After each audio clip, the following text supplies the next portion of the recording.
ನಿಕೇತ್ ಅವ್ರಿಗೆ ಅವಾಗಲೇ ಕೇಳ್ತಾ ಇದ್ದೆ. ನಿಕೇತ್ ಅವ್ರು ಯಾವಾಗಿಂದ ಕೇಳಿದಂಥ ಪ್ರಶ್ನೆ ಒಂದೇ ಇದ್ದಿದ್ದು, ನಿಮ್ಗೆ ಒಕ್ಕಲಿಗ ಓಟ್ ಬಿಟ್ರೆ ಬೇರೆ ಓಟ್ಗಳು ಬೇಡವಾ ಸರ್? ಎಲ್ಲ ಓಟ್ಗಳು ಬೇಕು. ವಾಯ್ಸ್ ಇದೆ. ಮುಖ್ಯಮಂತ್ರಿಗಳು ಉಪಮುಖ್ಯಮಂತ್ರಿಗಳು ಆ ರೀತಿಯಾಗಿ 8 ಜನ ಒಕ್ಕಲಿಗರಿಗೆ ಸೀಟ್ ಕೊಟ್ಟಿದ್ದೀನಿ ಅಂತ ಉಳಿದ ಸಮುದಾಯಗಳು ಏನ್ ಮಾಡ್ಬೇಕು? ನೀವು ಒಕ್ಕಲಿಗರಿಗೆ ಕೊಟ್ಬಿಟ್ರೆ ಸರ್ ಇಲ್ಲ ರೀತಿ. ಈಗ ಮೊನ್ನೆ ಅಮಿತ್ ಶಾ ಅವರು ಎಲ್ಲ ಒಂದ್ ಕಡೆ ಹೇಳಿದ್ದಾರೆ, ಕುರುಬರಿಗೊಂದು ಟಿಕೆಟ್ ಕೊಡ್ಲಿಲ್ಲ ಅಂದ್ರೆ ಕುರುಬರು ನಮ್ಗೆ ಓಟೆ ಹಾಕಲ್ಲ ಅಂದಿದ್ದಾರೆ. ಎಲ್ಲಿದ್ದ ನೋಡಿ ಸರ್, ಈ ತರ ಮಾತಾಡೋದು ಕೂತ್ಕೊಂಡ ಕೇಳಿ ಸರ್, ಕೇಳಿ ಸರ್, ಕೇಳಿ ಸರ್, ಕೇಳಿ ಸರ್. ಬಿಜೆಪಿಯವರು ಒಂದ್ ಇಡೀ ಸಮುದಾಯಕ್ಕೆ ಒಂದು ಟಿಕೆಟ್ ಕೊಟ್ಟಿದ್ದಾರೆ ಕೇಳಿ.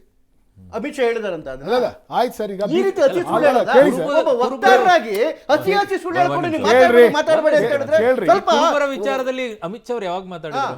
ಹಂಗಲ್ಲ, ನನಗೆ ಮಾತನಾಡಿದರು ಅನ್ನುವಂಥದ್ರ ಬಗ್ಗೆ ಬಹಳ ಸ್ಪಷ್ಟವಾಗಿ ಇವರು ಚರ್ಚೆ ನಡೆಸಿದ್ದಾರೆ. ಈ ಹಿಂದೆ ಕೂಡ ಬಹಿರಂಗವಾಗಿ ಅಲ್ಲಲ್ಲ ಬಹಿರಂಗವಾಗಿ ಮಾತಾಡ್ತಾರೆ ಸರ್. ಇದನ್ನೆಲ್ಲ ಇವ್ರ ಆಂತರಿಕ ಸಭೆಯಲ್ಲಿ ಮಾತಾಡಿದ್ರು. ಇದು ಬಹಿರಂಗವಾಗಿ ಹೇಳಿರುವಂತ ಸ್ಟೇಟ್ಮೆಂಟ್ ಗಳಾಗಿರೋದ್ರಿಂದ ಕೇಳ್ತಾ ಇರೋದು, ಒಕ್ಕಲಿಗರದ್ದು ಅಷ್ಟೇ ಬೇಕು ಅನ್ನೋದಾದ್ರೆ ಇನ್ನುಳಿದಂತ ಸಮುದಾಯಗಳದ್ದು ಬೇಡವಾ ಅಂತ ಹೇಳಿ. ಈ ಚರ್ಚೆ ಯಾಕೆ ಕುಟ್ಕೊಳ್ತು?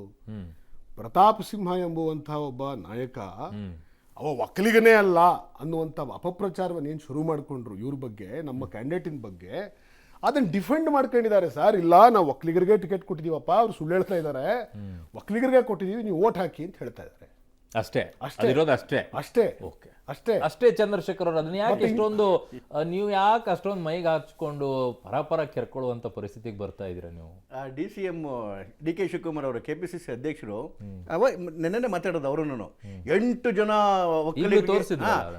ಜನ ಒಕ್ಕಲಿಗರಿಗೆ ನಾವು ಟಿಕೆಟ್ ಕೊಟ್ಟಿದ್ದೀವಿ, ಐತಿಹಾಸಿಕವಾಗಿ ನಾವು ಟಿಕೆಟ್ ಕೊಟ್ಟಿದ್ದೀವಿ ಅಂತ. ಅದ್ಯಾನಿ ಕೇಳಿದ್ರು ಸ್ವಾಮಿ? ಆ 8 ಜನಕ್ಕೂ ಏನಾದ್ರು ನಾವು ಒಕ್ಕಲಿಗರಲ್ಲ ಅಂತ ಯಾರಾದ್ರೂ ಹೇಳಿದ್ರ? ಇವ್ರಿಗೆ ನೋಡಿ ಮಾಡ್ತಿರ್ತಕ್ಕಂಥ ಅನಾಚಾರಕ್ಕೆ ಇವ್ರು ಕವರಪ್ ಮಾಡೋದಕ್ಕೆ ಇವನ್ನೆಲ್ಲ ಮಾತಾಡ್ತಿರ್ತಕ್ಕಂಥದ್ದು. ಒಂದು, ಸಿದ್ದರಾಮಯ್ಯನವರ ಇತಿಹಾಸವೇ ಗೊತ್ತು. ಒಕ್ಕಲಿಗ ಸಮುದಾಯ ಇಟ್ಕೊಂಡು ಲಿಂಗಾಯತ ಸಮುದಾಯ ಇಟ್ಕೊಂಡು ಯಾವ್ಯಾವ ರೀತಿಯನ್ನ ಜಾತಿಗಳಲ್ಲಿ ಬೆಂಕಿ ಇಡಕ್ಕೆ ಹೋದ್ರು ಅಂತೇಳಿ 2018ರಲ್ಲಿ ಲಿಂಗಾಯತ ಸಮುದಾಯವನ್ನೇ ಹೊಡೆದಾಕಿದ್ರು, ಲಿಂಗಾಯತನ ವೀರಶೈವರನ್ನ. ಇವತ್ತು ಒಕ್ಕಲಿಗ ಸಮುದಾಯಕ್ಕೆ ಕೈ ಹಾಕಿದ್ದಾರೆ. ಇದೇ ಮಾತನ್ನ ಹರಿಪ್ರಸಾದ್ ಅವರು ಹೇಳಿದ್ರು. ಇವರ ಕಾರಣದಿಂದಲೇ ಅತಿ ಹಂತ ಹಿಂದುಳಿದ ನಾಶ ಆಗೋಗ್ತಾ ಇದೀವಿ ನಾವು ಅಂತೇಳಿ. ಯಾವ ಸಮುದಾಯವನ್ನು ಬಿಡ್ತಿಲ್ಲ. ಸಿದ್ದರಾಮಯ್ಯನವರು ತಮ್ಮ ಕುರ್ಚಿ ಉಳಿಸ್ಕೊಳ್ಳೋದಕ್ಕೋಸ್ಕರ ಎಲ್ಲ ಜಾತಿ ಸಮುದಾಯಗಳನ್ನ, ಪರ್ಟಿಕ್ಯುಲರ್ಲಿ ಹಿಂದೂ ಜಾತಿ ಸಮುದಾಯಗಳನ್ನ ನಾಶ ಮಾಡೋದಕ್ಕೆ ಪ್ರಯತ್ನ ಮಾಡ್ತಾ ಇದ್ದಾರೆ. ನಿಮ್ಮಲ್ಲಿ ಇಂಥವು ಯಾವ್ದು ಜಾತಿ ವ್ಯವಸ್ಥೆಗಳಿಲ್ವಾ? ದಯಮಾಡಿ ಹೇಳಿ. ಲಿಂಗಾಯತರ ವಿಚಾರದಲ್ಲಿ ನಡ್ಕೊಳ್ಳುವಂತ ರೀತಿಗಳೇನು? ದಯಮಾಡಿ ಲಿಂಗಾಯತರಷ್ಟೇ ಬೆಳೆಸುವಂತ ರೀತಿಗಳೇನು? ಲಿಂಗಾಯತ ವಿಚಾರದಲ್ಲಿ ಮಾತನಾಡುವಂತ ರೀತಿಗಳೇನು? ಕೇವಲ ಅವ್ರು ಮಾತ್ರ ಇರುತ್ತಾ, ನಿಮ್ಮಲ್ಲಿ ಇಲ್ವಾ? 2018ರಲ್ಲಿ ಅವತ್ತು ಒಡೆದು ಚೂರಾಗಬೇಕಾಗಿದ್ದಂತಹ ಸಿದ್ದರಾಮಯ್ಯನವರ ಕುತಂತ್ರದಿಂದ ಒಡೆದು ಚೂರಾಗಬೇಕಾಗಿದ್ದಂತಹ ವೀರಶೈವ ಲಿಂಗಾಯತ ಸಮುದಾಯಗಳು ಒಡಿದಂಗೆ ಒಟ್ಟಿಗೆ ಸೇರ್ಕೊಂಡು ಅದಕ್ಕೆ ಸಮಾಜದ ಪ್ರಯತ್ನ, ಮಠಾಧೀಶ್ವರ ಪ್ರಯತ್ನ, ಜೊತೆಗೆ ಬಿಜೆಪಿಯ ಪ್ರಯತ್ನವೂ ಸೇರಿತ್ತು. ನನ್ನ ಪ್ರಶ್ನೆ ಇರೋದು, ನಿಮ್ಮಲ್ಲಿ ಅವರು ಒಕ್ಕಲಿಗ ಅಂತ ಹೇಳ್ತಾರೋ ಹಂಗೆ ಲಿಂಗಾಯತರು ಅಂತ ನಿಮ್ಮಲ್ಲೇನೆ ನಡೆಯುತ್ತೆ? ನೀವೇನು ಜಾತಿ ಎಲ್ಲವೂ ಕೂಡ ಮೀರಿ ನಾವು ಎಲ್ಲವೂ ಕೂಡ ಸ್ವಚ್ಛಂದವಾಗಿದ್ದೀವಿ, ಜಾತಿವಾದಿ ನಮ್ಮಲ್ಲಿ ಇಲ್ವೇ ಇಲ್ಲ ಅನ್ನೋ ರೀತಿಯಲ್ಲಿ ಇದ್ದೀರಾ ನೀವು? ನಾವು ಮಾತಾಡ್ತಿರ್ತಕ್ಕಂಥದ್ದು ಡೆವಲಪ್ಮೆಂಟ್. ಮೋದಿ ಅವರ ಬಾಯಲ್ಲೂ ಸಬ್ಕಾ ಸಾಥ್ ಸಬ್ಕಾ ವಿಕಾಸ್ ಅಂತ. ನೀವು ರಾಂಪುರವನ್ನು ಹೆಂಗೆ ಹೇಳ್ತೀರಾ? 65% ಮಾತಾಡಿಲ್ಲ ಸರ್. ರಾಂಪುರ 65% ಮುಸಲ್ಮಾನರು ಹೆಚ್ಚಿರ್ತಕ್ಕಂಥ ರಾಂಪುರನ ಹೇಗೆ ಗೆಲ್ಲುತ್ತೆ ಬಿಜೆಪಿ? ಅಜಂಗಢವನ್ನ ಹೇಗೆ ಗೆಲ್ಲುತ್ತೆ ಅಂತ ಹೇಳಿದ್ರೆ, ಈವನ್ ಮುಸಲ್ಮಾನ ಸಮುದಾಯದಲ್ಲೂ ಕೂಡ ಬಿಜೆಪಿಗೆ ಓಡಾಕ್ತಾರೆ. ಯಾಕೆ ಅಂತ ಹೇಳಿದ್ರೆ ಸಬ್ಕಾ ಸಾಥ್ ಸಬ್ಕಾ ವಿಕಾಸ್. ಯಾರೋ ಒಬ್ಬರು ಸಾಥ್ ಒಬ್ಬರು ವಿಕಾಸ್ ಅಲ್ಲ, ಇದು ಸಬ್ಕಾ ಸಾಥ್ ಸಬ್ಕಾ ವಿಕಾಸ್ ಒಳಗಡೆಗೆ ಬಿಜೆಪಿ ಹೋಗ್ತಾ ಇರೋದಕ್ಕೆ ಇವತ್ತು ನಮಗೆ ಕಣ್ಣಿ ಕಾಣ್ತಾ ಇನ್ಕ್ಲೂಸಿವ್ ಡೆವಲಪ್ಮೆಂಟ್. ಮುಸ್ಲಿಮರಿಗೆ ಎಷ್ಟು ಟಿಕೆಟ್ ಕೊಟ್ರಂತೆ? ಇವ್ರು ಹೇಳ್ತಾ ಇದ್ದಾರೆ ಮುಸ್ಲಿಮರು ನಮ್ಗೆ ಓಟ್ ಹಾಕಿ ಮುಸ್ಲಿಮರು ಬಾಹುಳ್ಯ ಇರೋ ಕ್ಷೇತ್ರದಲ್ಲಿ ನಮ್ಮನ್ನು ಗೆಲ್ಸ್ಬಿಟ್ಟಿದ್ದಾರೆ. ಯಾಕೆಂದ್ರೆ ನಾವು ಸಬ್ಕಾ ಸಾಥ್ ಸಬ್ಕಾ ವಿಕಾಸ್, ಸಬ್ಕಾ ಸಾಥ್ ಸಬ್ಕಾ ವಿಕಾಸ್ ತಾನೆ. ಒಳ್ಳೆ ಪ್ರಶ್ನೆ, ಮುಸಲ್ಮಾನರಿಗೆ ಅವಕಾಶ ಒಳ್ಳೆ ಪ್ರಶ್ನೆ ಕೇಳಿದ್ರಿ. ಇಡೀ ರಾಜಸ್ಥಾನದಲ್ಲಿ ಮೊನ್ನೆ ಚುನಾವಣೆ ಮಾಡಿದ್ರು ಕಾಂಗ್ರೆಸ್ ಅವರು. ಇಡೀ ರಾಜಸ್ಥಾನದಲ್ಲಿ ಒಬ್ಬರೊಬ್ಬರು ಮುಸಲ್ಮಾನರಿಗೆ ಟಿಕೆಟ್ ಕೊಟ್ಟಿಲ್ಲ ಇವರು. ಇಡೀ ರಾಜಸ್ಥಾನದಲ್ಲಿ ಒಬ್ಬರೊಬ್ಬರಿಗೆ ಟಿಕೆಟ್ ಕೊಟ್ಟಿಲ್ಲ. ಉತ್ತರ ಪ್ರದೇಶದಲ್ಲಿ ನಾವು ಏನು ಲೋಕಲ್ ಬಾಡಿ ಎಲೆಕ್ಷನ್ ಅಲ್ಲಿ 380 ಜನಕ್ಕೆ ಕೊಟ್ಟಿವಿ, ಅದ್ರಲ್ಲಿ 172 ಜನ ಆಲ್ಸ್ ಬಂದ್ರು.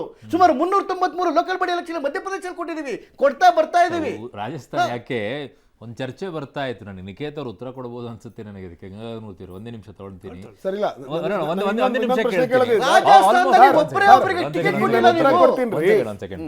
ಮುಸ್ಲಿಂ ವಿಚಾರ ಎತ್ತಿದ್ದಕ್ಕೆ ಕೇಳ್ತಾ ಇದ್ದೀನಿ ನಾನು. ನಮ್ಮ ರಾಜ್ಯದಲ್ಲಿರುವಂಥ ಮುಸ್ಲಿಂ ಎಷ್ಟು ಸರ್ ಸಂಖ್ಯೆ? ಅವ್ರ ಪ್ರಕಾರ 70 ಲಕ್ಷ. 70 ಲಕ್ಷ. ಸೀಟ್ ಎಷ್ಟು ಸರ್ ನಿಕೇತ್ರ ಸರ್? ನಿಕೇತ್ ಸರ್ ಎಷ್ಟು ಸೀಟ್ ಕೊಟ್ಟಿರೋ ಸರ್? ಮುಸ್ಲಿಮರಿಗೆ ಮೈಸೂರಲ್ಲಿ ಕೊಟ್ಟಿದ್ದೀವಿ, ತುಮಕೂರಿನಲ್ಲಿ ಕೊಟ್ಟಿದ್ದೀವಿ, ಬೆಂಗಳೂರಿನಲ್ಲಿ ಅಲ್ಲ, ಈಗ ಲೋಕಸಭೆದು ಬೆಂಗಳೂರು ಸೆಂಟ್ರಲ್ ಕೊಟ್ಟಿದ್ದೀವಿ, ಒಂದು ಸೀಟ್. ಒಂದು ಸೀಟ್ ಕೊಟ್ಟಿದ್ದೀವಿ. ಓಕೆ. ಎಲ್ಲ 28ರಲ್ಲಿ ಎಲ್ಲ ಸಮುದಾಯಕ್ಕೆ ಅವಕಾಶ ಕೊಡ್ಬೇಕಲ್ಲ ಸರ್ ನಾವು, ಅಲ್ಲ, ಮುಸಲ್ಮಾನರಿಗೂ ಕೊಟ್ಟಿದ್ದೀವಿ. ಅಲ್ಲಿ ಡಿ ಕೆ ಶಿವಕುಮಾರ್ 8 ಒಕ್ಕಲಿಗರಿಗೆ ಕೊಟ್ಟಿದೀವಿ ಅಂತಂದ್ರಲ್ವಾ, ಇನ್ನು ಉಳಿದಿದ್ದನ್ನು ಯಾವ್ಯಾವ ಸಮುದಾಯಕ್ಕೆ ಕೊಟ್ರಿ ಅಂತ ನಾನು ಕೇಳ್ಕೊಳ್ತಾ ಇದ್ದೆ. ಇನ್ನೊಂದು ಮಾತು ಇವಾಗ ಒಂದ್ ನಿಮಿಷ ಇನ್ನೊಂದು ಮಾತು ಸರ್ ಪ್ಲೀಸ್. ಬರ್ತೀನಿ. ಅವ್ರು ಕೊಟ್ರು. ಇಲ್ಲ ಇಲ್ಲ, ಇದ್ರೊಳಗೆ ಅವ್ರಿಗೊಂದು ಪಾಯಿಂಟ್ ಮಿಸ್ ಆಗ್ಬಿಡುತ್ತೆ ಸರ್ ನಿಮಗೆ. ನೀವು ಅವ್ರಿಗೊಂದು ಕೊಟ್ಟು ಬಿಡ್ತೀನಿ ನನಗೆ, ಆಮೇಲೆ ಮತ್ತೆ ಅವ್ರಿಗೆ ಟೈಮ್ ಕೊಡೋಕೆ ಟೈಮ್ ಹೋಗ್ಬಿಡುತ್ತೆ. ಎಸ್ ಗಂಗಾಧರ ಮೂರ್ತಿ ಅವರೇ, ಈ ಜಾತಿವಾದಿ ಹೋಗಲ್ವಾ ಅಂತ ಎಲ್ಲರಲ್ಲೂ ಬೇರೂರ್ಕೊಂಡ್ಬಿಟ್ಟಿದೆ. ನಾನೀಗ ಟು ಬಿ ಫ್ರ್ಯಾಂಕ್ ಹೇಳಿ ಗಂಗಾಧರ ಮೂರ್ತಿ ಅವರೇ, JDS ಜಾತಿವಾದಿಯಿಂದ ಮುಕ್ತವಾಗಿದೆಯಾ ಸರ್? ನಮಗೆ ಸಿಕ್ಕಿರೋದು 3 ಸೀಟು, ಆಯ್ತಾ? ಈಗ ಬಿಡಿ, ನಾನು ಕೇಳ್ತಾರೆ, ಇಲ್ಲಿಗೆ ಬಂದ್ಬಿಡೋಣ, ಇಲ್ಲಿಂದನೇ ಸ್ಟಾರ್ಟ್ ಮಾಡಿ, ಇಲ್ಲಿಂದನೇ ಮಾಡಿ. 3 ಸೀಟು ನಮಗೆ, 2 ಒಕ್ಕಲಿಗರಿಗೆ ಕೊಟ್ಟಿದ್ದೀವಿ, 1 ದಲಿತರಿಗೆ ತೊಗೊಂಡಿದ್ದೀವಿ. ನಾವು ಬೇಕಾದ್ರೆ ತುಮಕೂರು ತಗೋಬೋದಿತ್ತು ಅಲ್ಲಿ ಒಕ್ಕಲಿಗರು ಕೊಡೋಕ್ಕೆ, ಅಥವಾ ಬೆಂಗಳೂರು ನಾರ್ತ್ ತಗೋಬೋದಿತ್ತು ಒಕ್ಕಲಿಗರು ಕೊಡೋಕ್ಕೆ, ಚಿಕ್ಕಬಳ್ಳಾಪುರ ತಗೋಬೋದಿತ್ತು ಒಕ್ಕಲಿಗರು ಕೊಡೋಕ್ಕೆ. ಆದರೆ ನಾವು ತಗೊಳ್ಳಿಲ್ಲ. ಸಿಕ್ಕ 3 ಸೀಟಲ್ಲಿ 1 ಸೀಟು ನಮಗೆ ಕೋಲಾರ ಬೇಕೇ ಬೇಕು ಅಂತ ತಗೊಂಡು ದಲಿತರಿಗೆ ಕೊಟ್ಟಿದ್ದೀವಿ. ಅದು ರಿಸರ್ವ್ ಇದೆ. ಅದನ್ನೇ ನೀವು ಪಕ್ಕ ತಗೋಬೋದಿತ್ತು.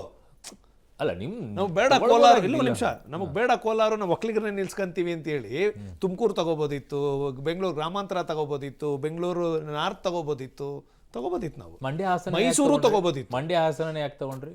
ಒಕ್ಕಲಿಗ ಇಲ್ದೇ ಇರುವಂತ ಜಾಗದಲ್ಲಿ ತಗೋಬೋದಿತ್ತು. ಮಂಡ್ಯ ಹಾಸನ್ನು ನಮ್ಮ JDSನ ಹೃದಯ ಭಾಗ. ಅದು ಅಲ್ಲಿ ನಮ್ಮ ಪಾರುಪತ್ಯ ಅಥವಾ ನಮ್ಮ ನಿರಂತರ ಕೆಲಸಗಳು ಕಂಟಿನ್ಯೂಸ್ ಆಗಿದ್ದಾವೆ. ಅಲ್ಲಿ ನಾವು ಅದೇನು ಹೇಳ್ದಂಗೆ, ನೀವು ಈಗ ದೇವೇಗೌಡರಿಗೋ ಅಥವಾ ಸಿದ್ದರಾಮಯ್ಯನವ್ರಿಗೋ ಡೆಲ್ಲಿಲಿ ಕೂತ್ಕೊಂಡು ಕರ್ನಾಟಕ ಬಿಟ್ಟು ಬೇರೆ ಕಡೆ ಬತ್ತೀನಪ್ಪ ಅಂದ್ರೆ ಬರ್ತಾರಾ? ಹಂಗೆ ನಮ್ಮ ಹಾಸನ್ ಮಂಡ್ಯ ನಮ್ದು JDS. ಒಕ್ಕಲಿಗರನ್ನ ಬಿಟ್ಟು ಆಚೆ ಬರಕ್ಕಾಗಲ್ಲ. ಅಲ್ಲ, ಒಕ್ಕಲಿಗರು ಅದು ನಿಮ್ ಬೇಸ್ ಇಲ್ಲ, ಒಂದೇ ನಿಮಿಷ, ಅದು ನಿಮ್ ಬೇಸ್ ಅಲ್ಲ. ಅಲ್ಲಿ ಒಕ್ಕಲಿಗರು ಬಿಟ್ಟು ಬಹಳ ಬೇರೆ ಕ್ಯಾಸ್ಟ್ ಮತಗಳಿದಾವೆ. ಇದಾವೆ, ಹೌದು, ಇಲ್ಲ ಅನ್ನಲ್ಲ. 17-18 ಲಕ್ಷ ಮತದಾರರು JDS ಒಕ್ಕಲಿಗರನ್ನ ಬಿಟ್ಟು ಆಚೆ ಇರಕ್ಕಾಗತ್ತಾ? 17-18 ಲಕ್ಷ ಮತದಾರ ಇರುವಂತ ಜಾಗದಲ್ಲಿ ಒಂದೇ ಜಾತಿಯ ಮತ ಇರಲ್ಲ. ಅಲ್ಲೂ 2 ರಿಸರ್ವ್ ಕಾನ್ಸ್ಟಿಟ್ಯೂನ್ಸಿಗಳಿದಾವೆ. ಹಂಗಾಗಿ ಎಂದೂ ಕೂಡ ದೇವೇಗೌಡರನ್ನ ನೀವೊಂದು 25 ವರ್ಷದ ಭಾಷಣದ ಕ್ಲಿಪ್ಪಿಂಗ್ ತೆಗಿರ್ಬೇಕಾರೆ ಎಲ್ಲೂ ಕೂಡ ರಾಜಕೀಯವಾಗಿ ಮತ್ತೆ ಭಾಷಣಗಳಲ್ಲಿ ಒಕ್ಕಲಿಗರು, ನಾನೊಬ್ಬ ಒಕ್ಕಲಿಗ ಮತ ಹಾಕಿ ಅಂತ ಎಲ್ಲೂ ಕೇಳಿದ್ದಿಲ್ಲ, ಇವತ್ತಿನವರೆಗೂ ಕೇಳಿದ್ದಿಲ್ಲ. ಕೇಳಿರೋ ಉದಾಹರಣೆನೇ ಇಲ್ಲ ದೇವೇಗೌಡರು.